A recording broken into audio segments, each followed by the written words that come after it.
কাশী বটের তলায় নিয়ে সমস্ত বন গুড়িয়ে রাখিয়া আসে। সবাই মেনে নিয়েছে। এবার মেনে নিয়ে কি করছে, আজ সবাই সবার মতো করে খেলা আরম্ভ করেছে। মা আর মহাজনা বাদ দিয়ে বললেন, হ খেলে রাম রাম রাম কানাই, ও খেলে রাম রাম আরে হ খেলে রাম রাম রাম কানাই। খেলে রাম রাম রাম কানাই।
খেলা করিতে করিতে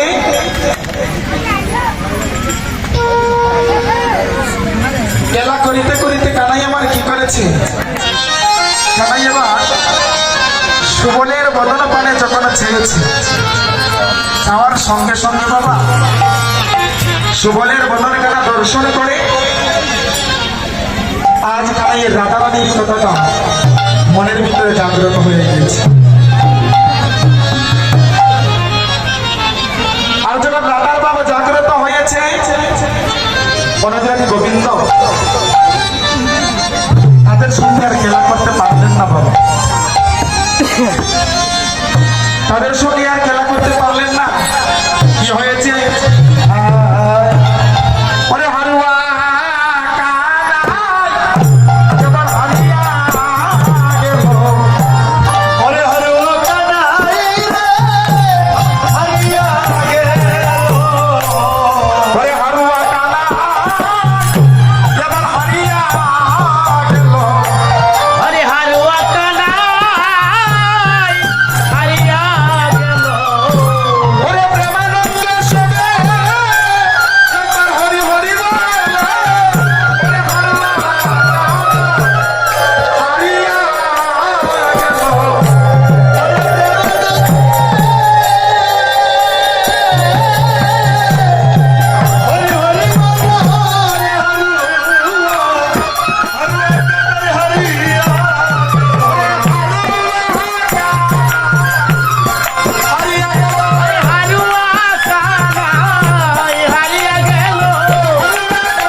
সুযোগ পেয়েছে।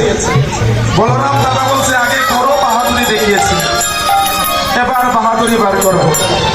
কেমন করে? বলরাম দাদা এবার শ্রীরামকে বলছে, এই শ্রীরাম, আগে যে বাহাদুরি করেছিলি খেলার পরটা মনে আছে? এদিকে আয়। সুন্দর করে ডেকে এনেছে কাছে, ডেকে আনি তার করি বলছে, ধর আমাকে ভালো করে ধর। এবার ভালো করে ধরেছি, বলরাম দাদাকে ভালো করে ধরেছে। বলরাম দাদা বলছে, ভালো করে ধরিস কিন্তু। বলছে, দাদা কিসের কারণে ধরবো? বলছে, কিসের কারণে ধরবি জানিস না? আগে কি পণ ছিল? যেজন হারিবে বাইরে কাঁধেতে চড়াবে, আর বংশীবটির তলায় নিয়ে সমস্ত বন গুড়িয়ে রাখিয়ে আসবে। মনে নাই? প্রতিদিনই তো সহজ খেলা খেলো, আজকের খেলাটা তো সহজ নয়।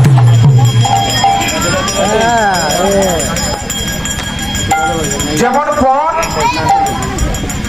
তেমন ভাবে আজ কথাটাও রাখতে হবে। সকলে এই কথা বলেছে মা, বলার সঙ্গে সঙ্গে ছেড়ে দিয়েছে। শ্রীরাম ছোট্ট শিশু, আর বলরাম দাদা মস্ত বড় না মা? এখন ছোট্ট একটা শিশু এত বড় বলরাম দাদাকে কি কাঁধে নিতে পারে? কাঁধে নিতে পারে না। ভয় পেয়ে শ্রীরাম কি করেছে, এবার ছেড়ে দিয়েছে। ছেড়ে দেওয়ার সঙ্গে সঙ্গে বলরাম দাদা বলছে, এই এই এই এই ছেড়ে দিয়েছিস কেন? যেইভাবে কথা ছিল সেইভাবেই আজ কথাটা রাখতে হবে। এবার ছেড়ে দিয়েছে বলে বলরাম দাদা এবার রাগান্বিত হয়েছে। দামের দিকে গিয়ে সেটা আমি কেমন ছেড়ে আসলাম, বলে নেলে শ্রীরাম কাঁধে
দাদা এই সাউন্ডটা একটু ঝাপসা লাগতেছে, ক্লিয়ার করে দেন।